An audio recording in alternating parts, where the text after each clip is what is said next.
Hello, everyone, and welcome to a collaborative MOGcast with the Siegel Rare Neuroimmune Association entitled Understanding Cortical Encephalitis and What Does It Have to Do with MOGAD? Today, we are speaking with Dr. Eoin Flanagan and Dr. Cristina Valencia Sanchez from Mayo Clinic.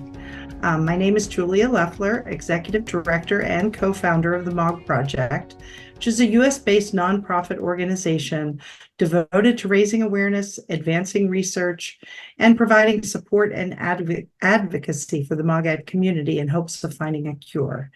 We'd like to thank our guests, the SRNA and the doctors, as well as the MOG squad for their contributions to this MOGcast. So I'm excited to introduce Gigi deFiebre of the SRNA as our special collaborator. So Gigi, please go ahead and introduce yourself and tell us a little bit about the SRNA. Sure. Thanks so much, Julie. My name is Gigi deFiebre. I'm Director of Research and Programs at the Siegel Rare Neuroimmune Association, or SRNA. We're a nonprofit focused on support, education, and research of rare neuroimmune disorders, including MOG. And you can learn more about us on our website at wearesrna.org. So this MOGcast is being recorded and will be available on both our and the MOG Project's website, Facebook page, and YouTube channels. If you want to submit questions, you can do so on Facebook or in the webinar as well in the Q&A area. Thank you. So we're going to be answering community questions, time permitting. Any other questions that are unanswered are going to be answered in a follow-up MOG blog. Gigi? Sure, yep. So first, we'd like to introduce Dr. Eoin Flanagan from Mayo Clinic. Dr. Flanagan is a professor of neurology and consultant in the departments of neurology and laboratory medicine and pathology at the Mayo Clinic. He did medical school at University College Dublin in Ireland in 2005 and later pursued neurology residency and neuroimmunology fellowship at Mayo Clinic.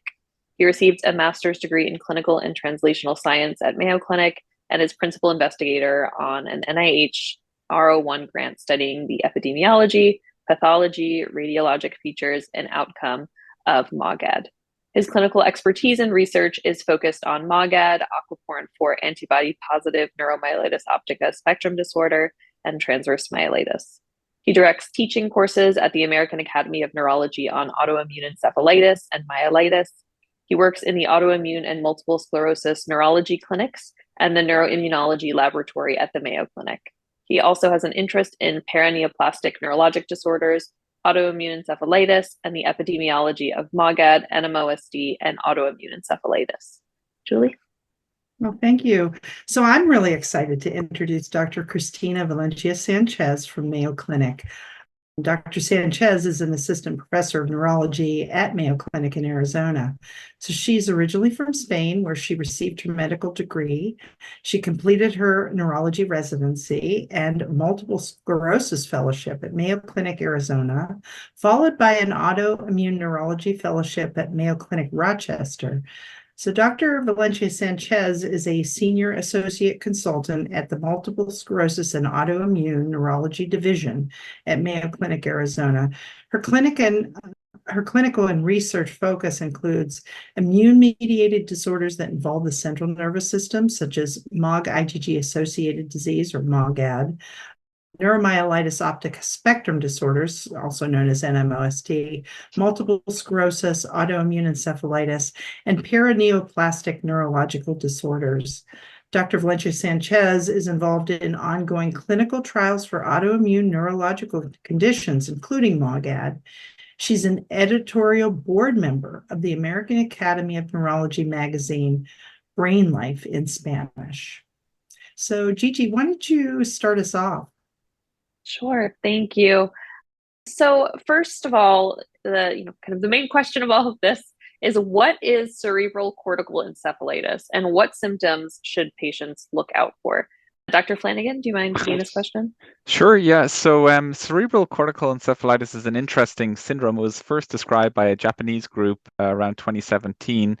And it was noticed that patients, we generally think of demyelinating diseases involving the white matter of the brain, But this condition seemed to involve the cortex, which is some of what we call the gray matter, which is a little bit different, and it's on the outer surface of the brain. And what we tend to see patients present with is they present with seizures. Sometimes they have fever, headache. They can have weakness on one side. So sometimes they can even present like a stroke-like episode. So these can be difficult to diagnose because when we do an MRI scan, we don't see changes in the white matter. Sometimes we just see changes within the cortex. So a lot of times we'll do an MRI to look, and then we'll see this swelling in the cortex and this bright signal within the gray matter on the surface of the brain. And that's often on one side, just on one side of the brain. So sometimes they call it unilateral cortical encephalitis. So that's kind of a broad introduction. And then, of course, the best way to diagnose it would be to do the MOG antibody test and confirm that the patient is MOG antibody positive. We also sometimes see some inflammation within the spinal fluid as well as the MRI findings. So we know that cerebral cortical encephalitis is this new phenotype that's also been added to the 2023 International MOGAD panel's proposed diagnostic criteria. Can you tell us a little bit about this decision, Dr. Flanagan?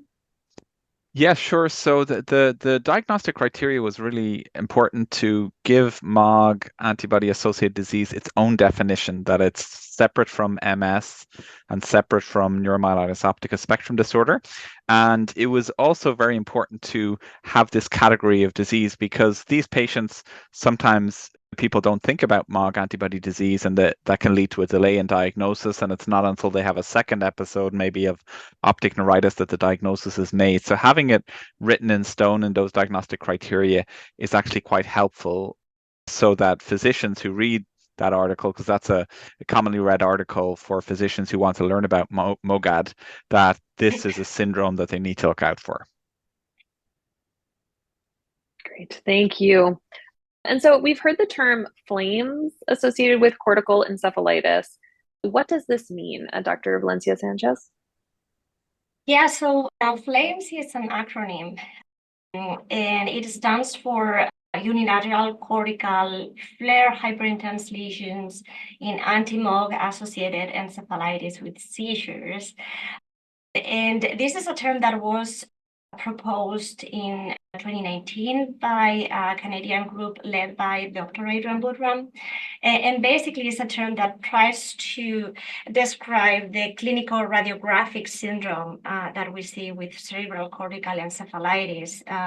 In that paper, they reported one case of a patient that had a typical clinical presentation of cerebral cortical encephalitis with seizures, headache, fever, and who was found to have that typical abnormal signal in the cortex of the brain, which we call T2 or flare hyperintense, because it looks bright when we do that specific MRI sequence. And then they reviewed the literature and they found a little bit over 20 cases who had a similar presentation. So they kind of created this term because it summarized very well the presentation and the radiographic findings. So it's really just another term to refer to cerebral cortical encephalitis. Thank you. I think that what we want to do is look at a little bit of the incidence. How often is the MOG antibody detectable in people with this type of phenotype? Dr. Flanagan? Yeah, well, I think, we think of this phenotype suggesting MOG. There's probably other things that can look like it. So it's a little bit challenging to make the diagnosis. And some of these patients, which we'll talk about later, end up being misdiagnosed. And actually, Cristina did a large series from Mayo Clinic group of patients. She led a study showing some of these changes, and we found it in about 6 to 7% of MOGAD patients. So it can happen as their first episode, and it can happen later on.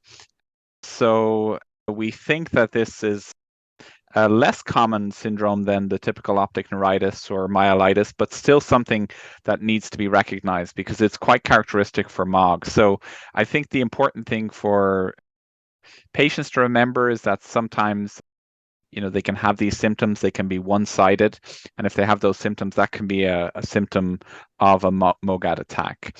And to let the physicians know or for physicians to know that they need to test for MOG antibodies when they see this kind of syndrome. Got it. And so is this presentation more common in children or adults, or does it kind of happen equally distributed between these groups? Dr. Valencia Sanchez? So cerebral cortical encephalitis may happen both in children and in adults. When we looked at the Mayo Clinic patients with MOGAD who had a presentation consistent with cerebral cortical encephalitis, we found the youngest patient was 2 years old, and the older patient was 47 years old. The median age was 14 years old. And then of the 19 patients that we had, there were 12 of them who had childhood onset and 7 of them who had adult onset. So it seems to be a little bit more frequent in children. And in terms of what that represents compared to the total MOGAD cohort, for children, it was about 13% cases of cerebral cortical encephalitis in our cohort. And for adults, it was about 4% of our total MOGAD cohort.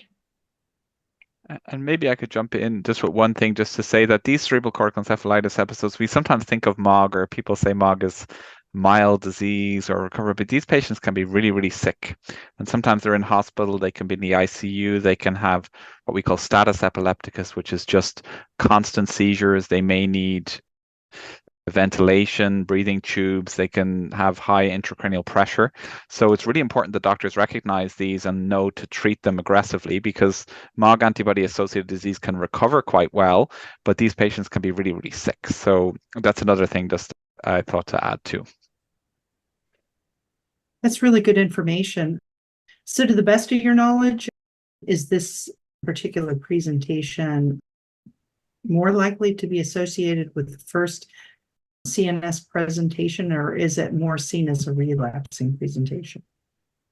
So it can happen in both. It may happen in patients as a first presentation, but it can also happen in patients who have a prior history of MOGAD attacks, for example, with optic neuritis or myelitis. And when we analyzed those 19 patients in our cohort, what we found is that 68% of them, the cerebral cortical encephalitis was their first presentation, and then 32% had prior MOGAD attacks. Another thing that I think it's important to mention is that in the patients with cerebral cortical encephalitis, they could actually have, in addition to the cerebral cortical encephalitis, they could have additional MOGAD phenotypes that may occur within 1 month. So, for example, a patient could present with cerebral cortical encephalitis and optic neuritis, or cerebral cortical encephalitis and myelitis. And we found that in about 63% of our patients who had other MOGAD phenotypes within 1 month of the onset of the cerebral cortical encephalitis presentation, which we typically consider that 1 month timeline as being the same attack in general. And then another thing that I think is important to mention is that in our cohort we also had 3 patients who had recurrence of the cerebral cortical encephalitis, so they had new relapses with cerebral cortical encephalitis later in life. Thank you for that. And so if someone is, it's suspected that they have MOGAD associated encephalitis, what are some common tests that need to be performed to really solidify that diagnosis and exclude other diagnoses like NMDA receptor or viral encephalitis? Dr. Flanagan? Yeah, I think we touched on this a little bit earlier, but I think the major test that we often do is an MRI of the head. The one thing we might touch on later too is that the MOG, and Cristina was getting at this, that the MOG is very dynamic. It changes a lot very quickly. So sometimes even the initial MRI can be normal, and then you do an MRI a week later and you'll see the cerebral cortical encephalitis. So it changes quite a lot. So it's important if a patient is getting worse, or that you repeat the MRI if you're not sure of the diagnosis. The other test that we do of course test the MOG antibody, usually in blood, but we can also do spinal fluid testing of MOG antibodies, and that is often positive also. And then we do a spinal fluid analysis and look for other infections, because infections can cause similar changes in the brain on MRI and similar symptoms. And when the patient has a fever, we always worry about infection. But I think it's also important not to anchor on infection, because some of these cases then get misdiagnosed as an infectious cause. So it's important to test for different types of infections. And Cristina might get into more later, but sometimes patients can have NMDA receptor antibodies and MOG antibodies. So it's good to test for those NMDA receptor antibodies too, because that might change your treatment approach a bit. In this diagnostic process, what if the titer is one of those low positives? How do you handle that? That one was for me, I think. So I'll yes. So I'll just touch on that. The problem, one of the major problems with the MOG antibody test is that it's a little bit sticky. So that means that people who don't have MOG antibodies, who have MS, may have a low titer. What I will say with the cerebral cortical encephalitis is most of the time the titer is quite high. So usually it's quite high, particularly early on with the disease. But we always have to make sure that we know we're dealing with MOG. So that's where you bring out your diagnostic criteria and you look through the syndrome. Does it fit with the cerebral cortical encephalitis? Are there other diagnoses that are more likely? If you have oligoclonal bands in your spinal fluid, if you have other changes within your spinal cord, there can be a suggestion of MS. But really, the cerebral cortical encephalitis syndrome is quite unique. So if it has a positive MOG antibody, it looks like that, it's probably going to be MOGAD, I would say. Got it. Thank you. And so once someone is diagnosed with cortical encephalitis, what is the best treatment for those who have this diagnosis? We'd love to hear opinions based on both of your perspectives, but Dr. Valencia Sanchez, do you mind starting? Mm-hmm.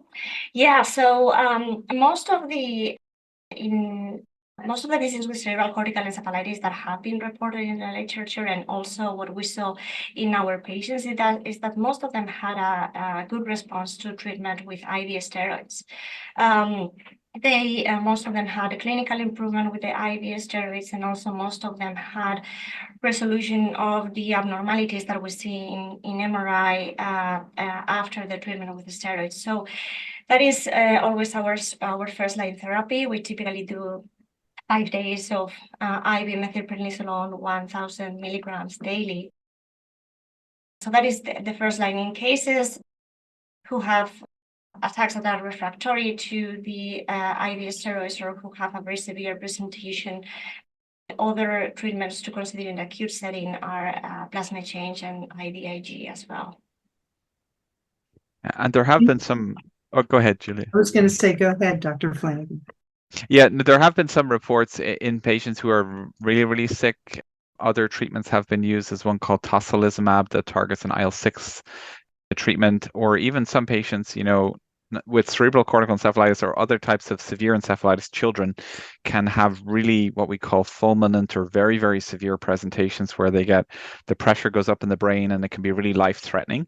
And in some of those times you have to involve neurosurgery and you have to do procedures to try and reduce the pressure. So sometimes that can happen in the very acute setting.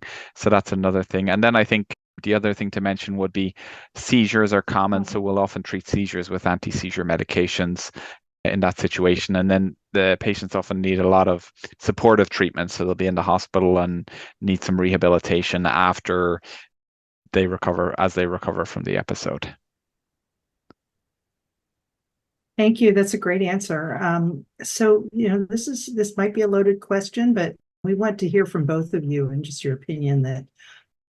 So why is this presentation often misdiagnosed for something different? And sometimes we've heard it results in unnecessary brain biopsy in about 47% of patients. Dr. Sanchez, do you want to start? Yeah, so I first of all, I wanted to clarify in the 47. So in our cohort, we did find that 47% of the patients were initially misdiagnosed, but not all of them ended up having a brain biopsy.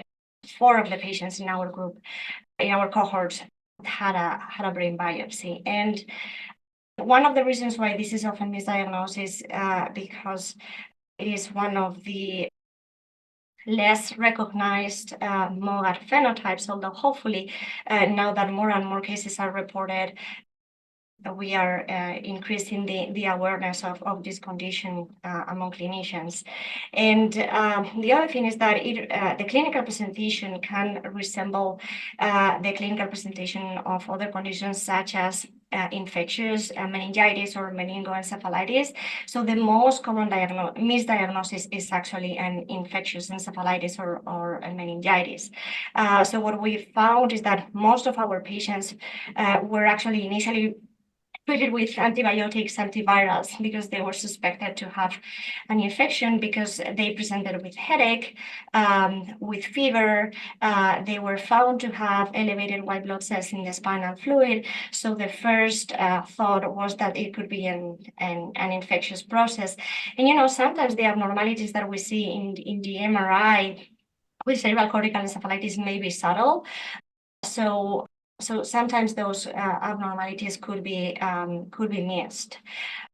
And then in terms of the patients who had the brain biopsies, most of them the thought that the physicians had at that time, and the reason why they ended up having a brain biopsy, is because that sometimes they thought that they could potentially have vasculitis, which is an inflammatory disorder that affects the central nervous system that may also present with headaches, with seizures, and it is something that may also cause strokes. And as we said before, patients with cerebral cortical encephalitis may present with one weakness of one side or speech difficulties. So sometimes people may think that those are stroke symptoms.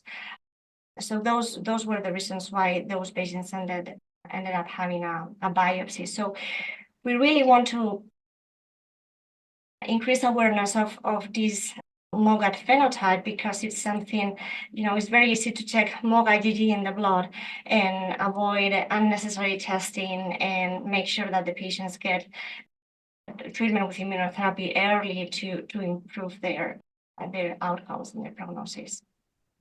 Cristina covered that really great, comprehensively. I'll just mention one thing is that, sometimes in children when they present with these syndromes, there's a fear to giving steroids because they think it's an infection, but probably 5 days of steroids, even if it was an infection, is not going to cause too much harm. So, it does take a while for the MOG antibody to come back. So if there's ever a suspicion, the earlier the steroids is going to be, the better to prevent this going into a very severe episode. So I think, patients and physicians need to really push for that early steroid treatment to get in quickly. And then, hopefully that can kind of stop it in its tracks and get things moving in the right direction quicker. Got it. Thank you. And so what are some other forms of autoimmune encephalitis that occur in MOGAD, and what are the differences between these and cortical encephalitis? Dr. Flanagan? Yes, great question. So I suppose the main other type is a syndrome called acute disseminated encephalomyelitis, which is kind of a bit of a mouthful, but the terms mean acute inflammation within the brain and the spinal cord that's in multiple locations. And usually those locations are in the white matter that we talked about earlier. The brain has white matter and gray matter, and the gray matter on the surface is called the cortex. And usually those syndromes, at least on the MRI scan, don't seem to show as much changes in the cortex. So when there are changes in the cortex only, that's when we think about the cerebral cortical encephalitis. When we've got lots of changes within the white matter and the spinal cord, we think about this syndrome called acute disseminated encephalomyelitis. And they're overall pretty similar. Both are a bit more common in children. And the acute disseminated encephalomyelitis, or what we term ADEM, does often have, or has to have, really confusion associated with it, or alternation in consciousness. So, but doesn't tend to have probably as frequent as seizures as a manifestation like the cerebral cortical encephalitis. But patients with MOGAD can also get inflammation in other regions, like in the brainstem or in the cerebellum that controls your balance. So people can develop double vision. They can develop imbalance from inflammation within the brain that would come under the spectrum of encephalitis. So, and I think in children, as we mentioned, sometimes that NMDA receptor antibody can also be present. So you can have a combination of this NMDA receptor encephalitis that can have psychiatric symptoms, memory loss, sometimes difficulty with breathing, abnormal movements in the face. So sometimes you can get that overlap syndrome. And I think particularly in children, there's a whole variety of different encephalitis types that you can have. So if you have encephalitis in a child, really, unless there's a definite other answer right away, you should be checking for MOG antibodies, because it's a broad set of symptoms and signs that patients can have and MRI findings. So it can be difficult to categorize them all together. So it's important just to check for the MOG antibodies in that situation. Thank you. That's all great information. So looking at the incidence of these other forms of encephalitis in comparison with the cortical encephalitis, can you speak to that? Dr. Sanchez, could you ask you? Yeah, so of the other forms of encephalitis that Dr. Flanagan just mentioned, the most common one is actually ADEM, the acute disseminated encephalomyelitis, which is actually the most common initial presentation of MOGAD in children. So up to 60% of children with MOGAD have presentation with acute disseminated encephalomyelitis. This may also occur in adults, although it's not as frequent as in children. The incidence of other types of encephalitis is more rare. So as we mentioned before, with the cerebral cortical encephalitis, it was about 7% of our cohort. And in terms of that overlap syndrome that occurs between MOGAD and NMDA, autoimmune encephalitis, we also looked into this at Mayo in our cohort of MOGAD patients, and we found that about 4% of patients with MOGAD also had NMDA receptor antibodies and autoimmune encephalitis as a result of that. Great, thank you. And so what is the prognosis for all of these forms of encephalitis in MOGAD? What are the potential kind of long-term effects in both adults and children? Dr. Flanagan? Yeah, well, I think the overall outcomes are good in that people tend to recover, but they can be, as I said earlier, they can be quite severe. So it's really important that they're treated aggressively. So they might require time in the ICU, early steroid treatment. The treatments Dr.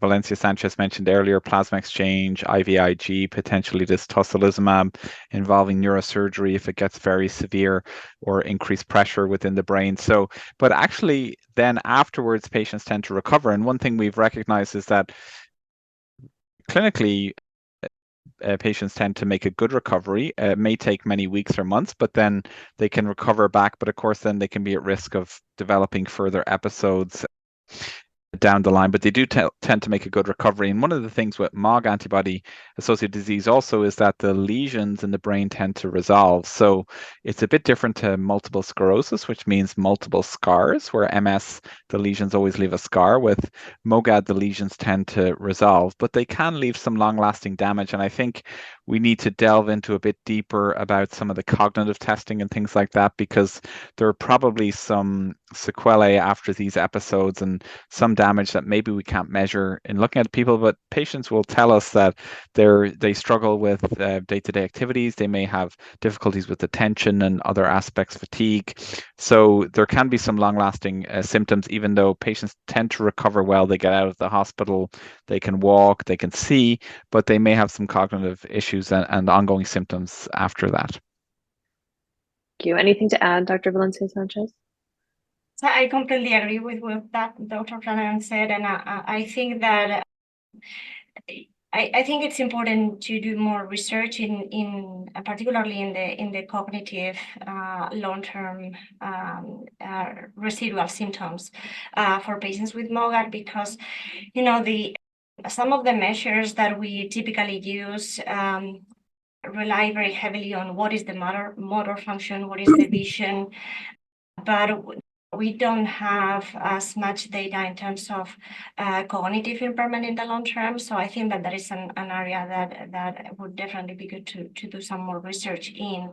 And I also wanted to mention that for that a small group of patients who have that overlap with MOGAD and NMDA encephalitis, those patients tend to recover better from the MOGAD manifestations, the visual and the motor symptoms that may come from the MOGAD. But from the standpoint of the NMDA encephalitis, they frequently have cognitive symptoms in the long term. Sometimes up to 70% of the patients have some residual neurocognitive symptoms. Thank you for that. So, can autoimmune encephalitis occur in a patient at any time in their life or MOGAD course? So, even after having bouts of optic neuritis or transverse myelitis, the reason I ask this is we have at least one person we know of who suffered from an encephalitis attack after years of being diagnosed with MOG-positive NMOSD. We'd love your opinion, both of your opinion on this. Dr. Flanagan, do you want to start? Sure, yeah, I think there is a potential for inflammation within the brain at any time.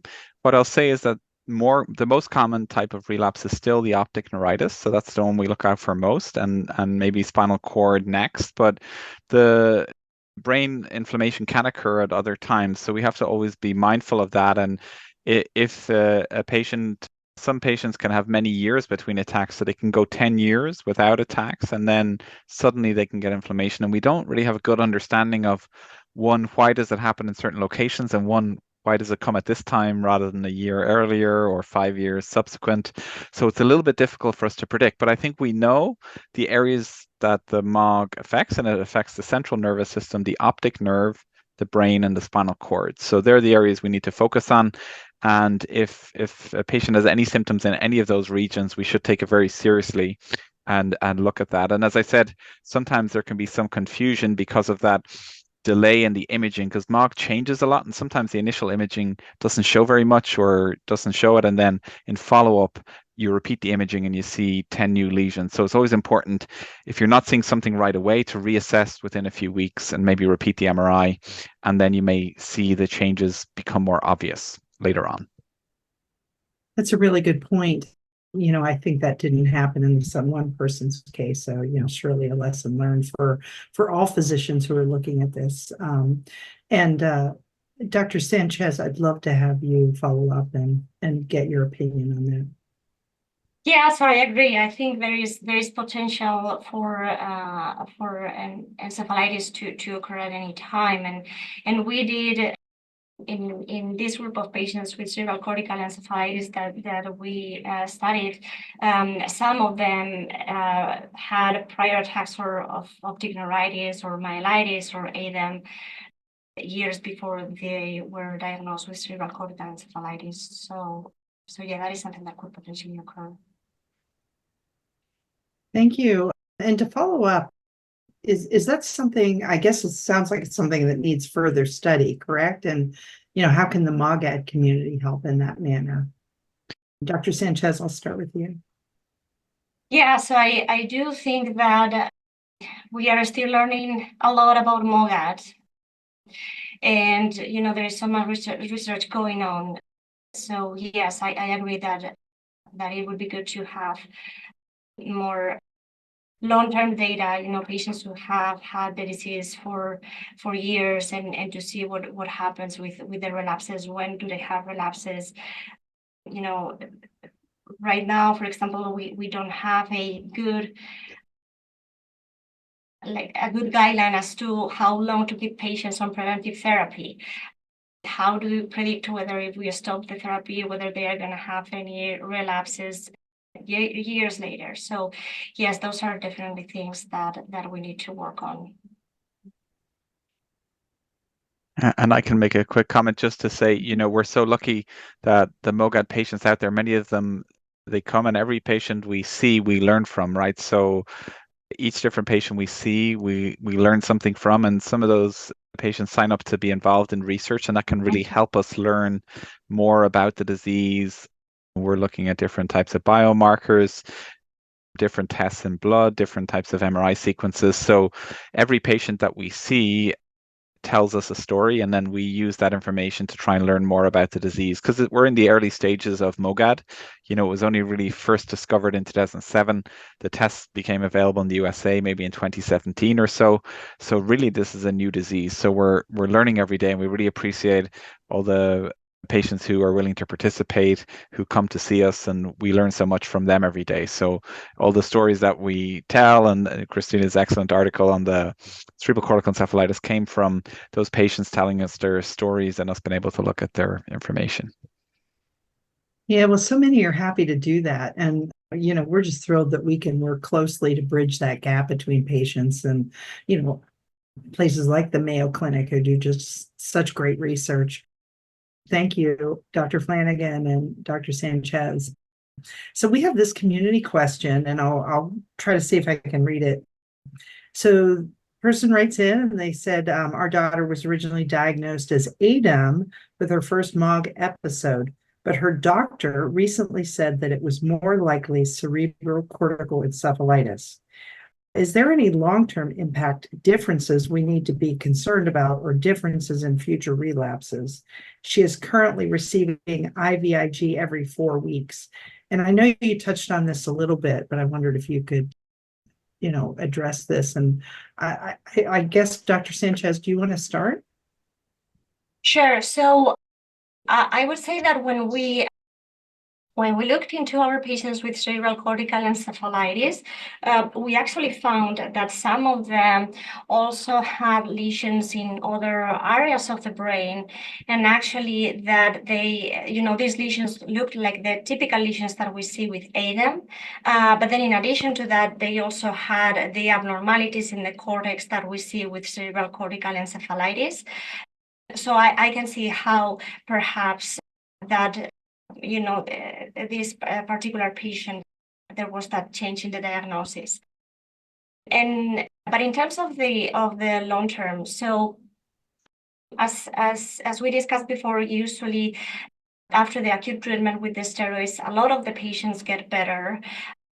And in terms of preventing future relapses, I think that the treatment with IVIG every 4 weeks is appropriate.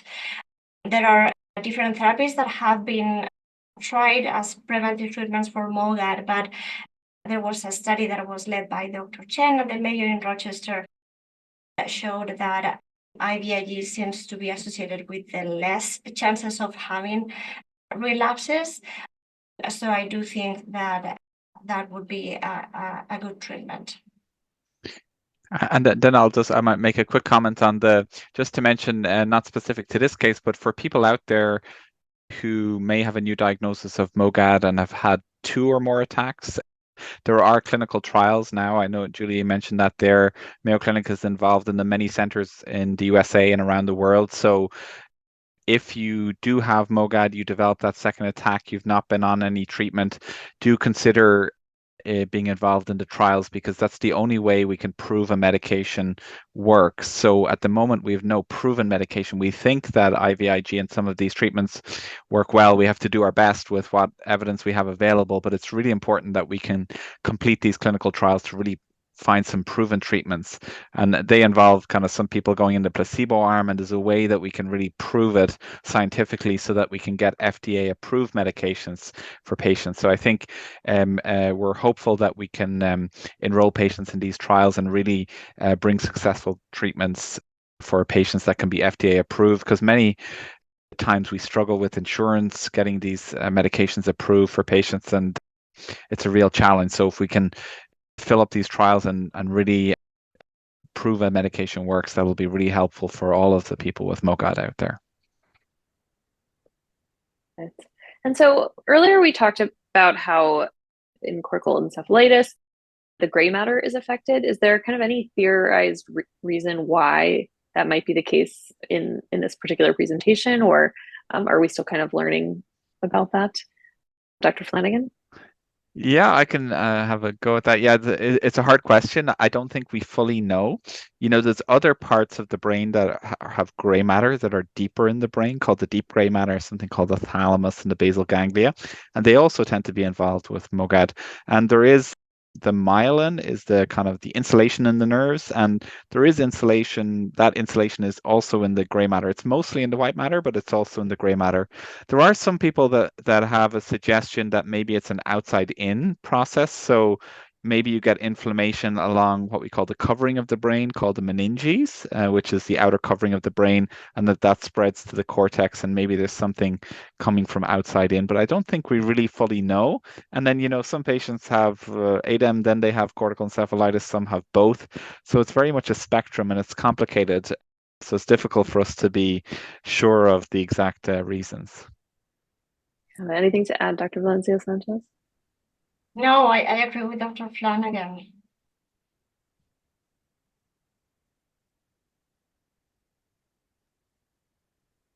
We actually have, another question that kind of came up. And do you think that this cortical encephalitis would lead to a change in preventative treatments in the future? And this is an opinion I'd love to hear from both of you. And so, Dr. Sanchez, do you want to start? Whether cortical encephalitis will lead to change of preventive treatments? Yes.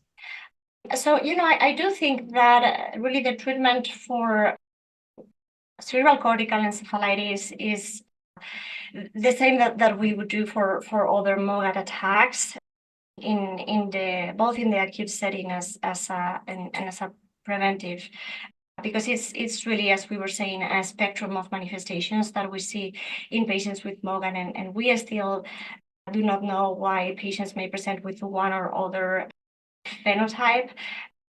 But I do think that in terms of preventive treatments, it would probably be similar for encephalitis and for other MOGAD presentations.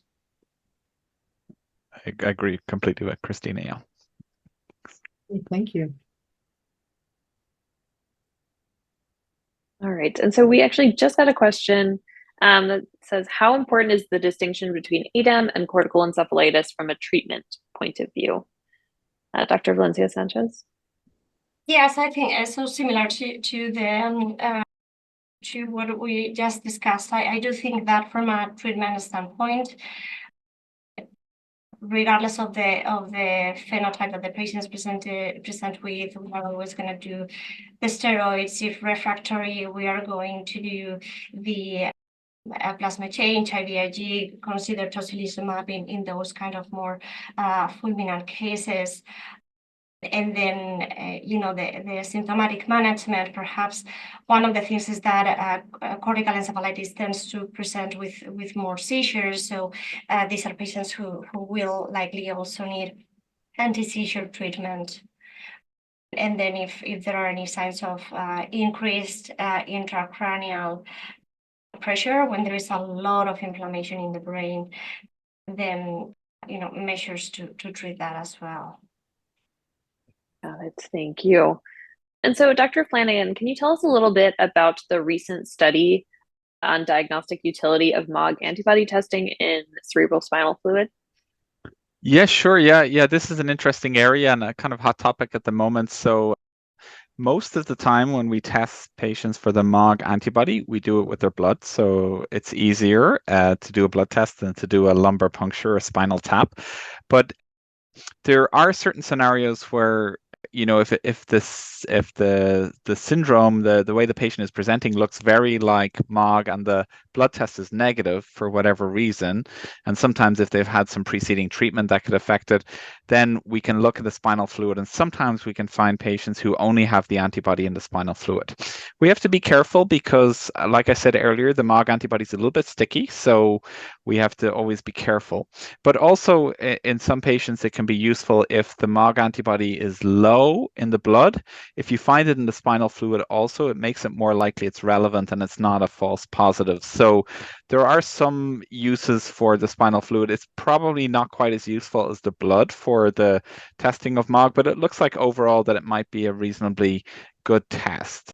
It looks like that the live cell-based assay, so we have live and killed cell-based assays that we use, and the live cell-based assay really more recapitulates what happens in real life. So we found that looks to be a little bit better, but it's something we're kind of doing research on right now. It's not widely available, so we're hoping that that might be something to make available in the future so that we can make sure we don't miss any cases of MOGAD. But Cristina can comment too, who was also involved in the study. Yes, we'd love to hear. No, I completely agree with you, Dr. Flanagan. Thank you. Well, this has been an incredible discussion. And, we always end our MOGcasts, really asking both of you about your most recent work. And I know that we just talked about this study that just came out, but I'd still like to hear from both of you things you'd like to, share with the community, brag about, whatever it is. So, Dr. Flanagan, we'll start with you. Yeah, I'll just mention one thing. We touched on it a little bit earlier, but we do have a study that will be coming out soon showing that MOG changes a lot over a short period of time within those attacks. So sometimes with MS and with neuromyelitis optica and other conditions, we don't see much change if we do a repeat image a week or a few weeks after an attack. But in the MOG, sometimes it'll go from 1 lesion to 10 lesions within a couple of weeks, or sometimes you might have 10 lesions and then a few lesions go away within a few weeks. So it's very dynamic and it changes a lot. So if there's ever any suspicion of worsening or not sure about the diagnosis, the initial MRI was normal, don't be afraid to repeat that MRI down the line. And I think we can learn about this. Why is MOG changing so much? Why are those lesions resolving, for example, rather than in MS where they leave scars? And I think some of that is why MOG patients tend to do better overall in the long term, is because some of these lesions resolve. So I think if we could learn more about that, would help us understand many of the demyelinating diseases. So that's kind of one area we're interested in, how lesions change, how they resolve, and how the MOG changes so rapidly in short periods of time. That's great. Dr. Sanchez, we'd love to hear from you. Yeah, so we do collaborate here at Mayo in Arizona with all the studies that Dr. Flanagan is leading at the Mayo in Rochester. So perhaps I can mention that we are also working on another study looking at the patients with MOGAD who have elevated intracranial pressure, which is an observation that has been made in several case reports, that when these patients have a lumbar puncture, some of them have very high pressures. And sometimes this is one of the things that may confuse physicians, and they may not think about MOGAD. So this is something that has been observed. It seems to be more often in patients who have cerebral cortical encephalitis and patients who have ADEM. So yeah, that is something that it will probably be available soon. And I wanted to mention as well that we are also participating in the clinical trials at Mayo Rochester and at Mayo Arizona and Mayo in Jacksonville. It's really a very, very exciting time for MOGAD, because we have the first 2 clinical trials, and we are all hoping that this will lead to have FDA-approved therapies soon, because that is something that we all struggle with.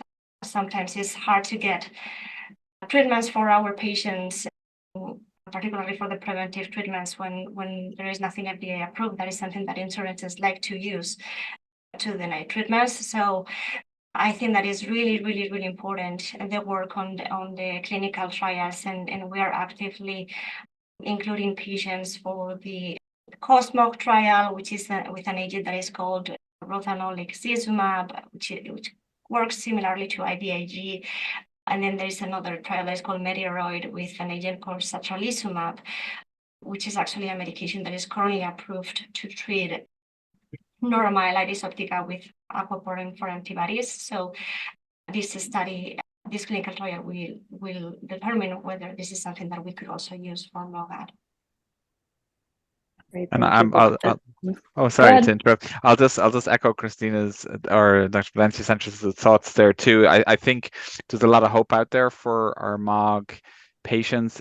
There's a lot of people interested in MOG. There's lots of research going on. We're trying to bring treatments forward. So stick with us and we'll get there and we'll have lots of treatments in the future. But we appreciate everybody trying to be involved in the research, people getting involved in the trials, because it's going to be so important to bring us forward where we, have really strong treatments and we can really help our MOGAD patients. Thank you. Yes, it's a very exciting time with treatments on the horizon. So we got another question about fulminant cortical involvement cases. Are there any guidelines on offering preventive elective craniectomy to prevent pressure changes? Well, let's take this. I can jump in there, because that was an interesting point. Yes, so I do think there are patients where they really deteriorate very rapidly, and I think you have to treat them as aggressively as you can. And that was part of what I mentioned about involving neurosurgery. And sometimes to relieve the pressure, you can take off the skull temporarily. That's done sometimes with very large strokes, for example, and can be successful. And it has also been successful in some patients with MOGAD. So I think for these patients who have this very severe attack, high pressures, where there's a risk of too much pressure in the brain causing severe damage and even death, it's really important that we do everything we can, because the patients can then recover if we can get them to treatment, but we just sometimes need time for that pressure to go down. So certainly taking off the skull, if that needs to be done, should be done, and involving neurosurgery early for these patients who are really deteriorating is so important. Thank you, Dr. Flanagan. At the 11th hour, we've had a few more community questions that we'd like to throw at you all, and there's probably too many to answer, but we'll see.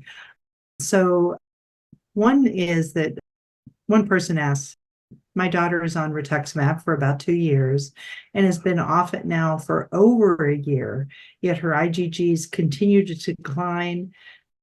The question is this typical, and how long does it typically take for her IgGs to start increasing? I don't mind. I'm happy to. Want me to go, Cristina? Okay. Yeah, sure. So I'll jump in. Yeah. So I think the Rituximab medication targets your B cells. So we all have B and T cells in our immune system, and the B cells make your antibodies. So the Rituximab reduces all your B cells, and then you don't make enough of these antibodies and your antibody level can go down. So the Rituximab does have a long-lasting effect. So it can affect your immune system for even a year and a half after. So usually, eventually, those IgG levels will come back up, but sometimes it can take a while, even a few years, to come back up. One of the potential treatments was something that Dr. Valencia Sanchez mentioned earlier, was that IVIG treatment. So if it's too low and somebody's having infections, temporarily they could receive IVIG treatment to boost that IgG up, and that can help prevent against infections for that time period while you're waiting for that IgG to come up. So that could be something to discuss with the physician too. Dr. Sanchez? Thank you. Oh, go ahead, Gigi. Okay, anything to add to that? No, I completely agree, and I would say that I've had a number of patients who I treated with Rituximab, and then I was surprised to see how long actually the Rituximab had an effect on depleting the B cells. So yes, that is something that could happen, and definitely needs to be monitored. Yeah.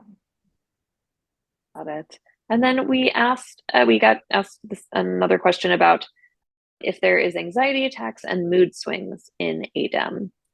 Dr. Valencia Sanchez? So anxiety and mood swings are things that may happen in MOGAD, but also in a variety of conditions. So it is so frequent in the population that is hard to demonstrate exactly whether it's something that is related to those brain lesions, and we see that not only in patients with ADEM but also with other phenotypes. But yes, that anxiety is definitely a common presentation and mood disorders. Yeah. And I'll just mention sometimes the steroids can make those a bit Right. worse or trigger them. So sometimes we have to bring people down on steroids a little bit more quickly to try and reduce some of those irritability, mood changes, even psychosis, or people can get very confused and psychiatric issues related to those treatments. Okay, thank you. One more question asks, if your MOG antibody goes negative after a year and a half of IVIG therapy, would you typically go off or taper down the IVIG at that point after a year of those antibodies being negative?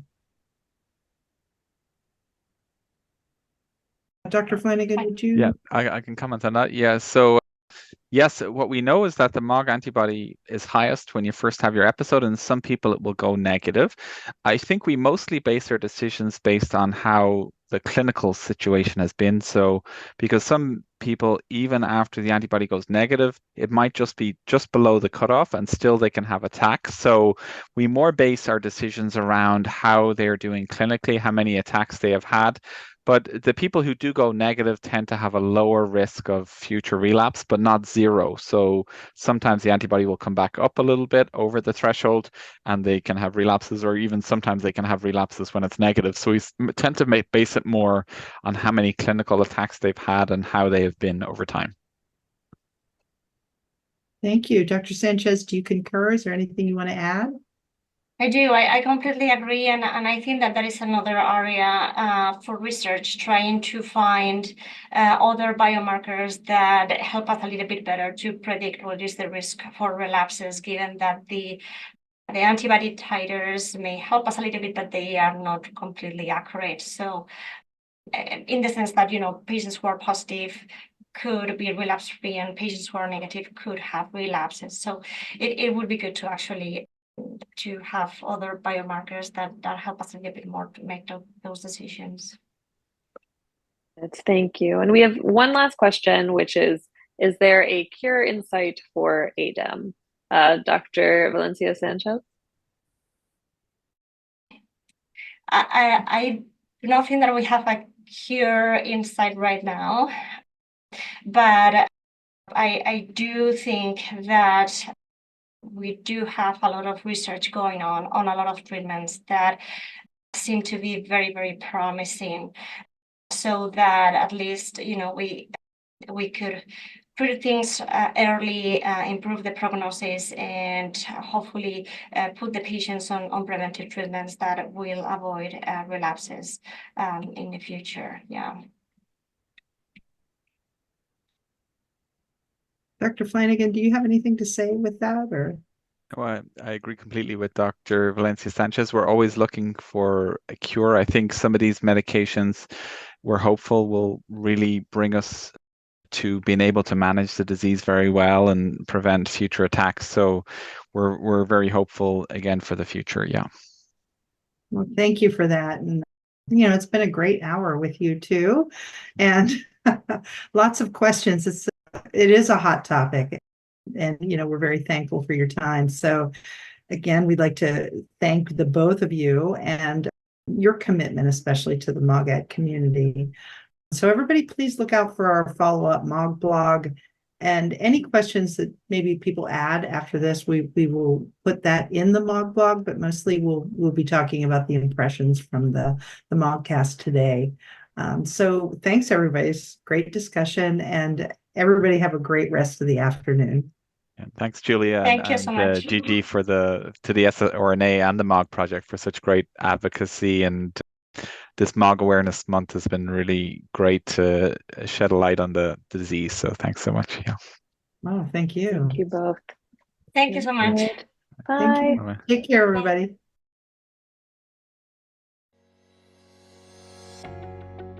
Thank you to our Ask the Expert podcast sponsors, Amgen, Alexion AstraZeneca Rare Disease, and UCB. Amgen is focused on the discovery, development, and commercialization of medicines that address critical needs for people impacted by rare, autoimmune, and severe inflammatory diseases. They apply scientific expertise and courage to bring clinically meaningful therapies to patients. Amgen believes science and compassion must work together to transform lives.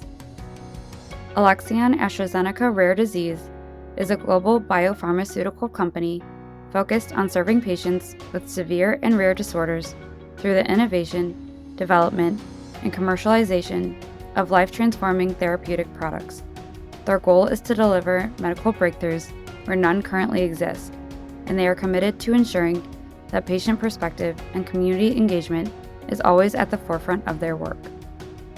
UCB innovates and delivers solutions that make real improvements for people living with severe diseases. They partner with and listen to patients, caregivers, and stakeholders across the healthcare system to identify promising innovations that create valuable health solutions.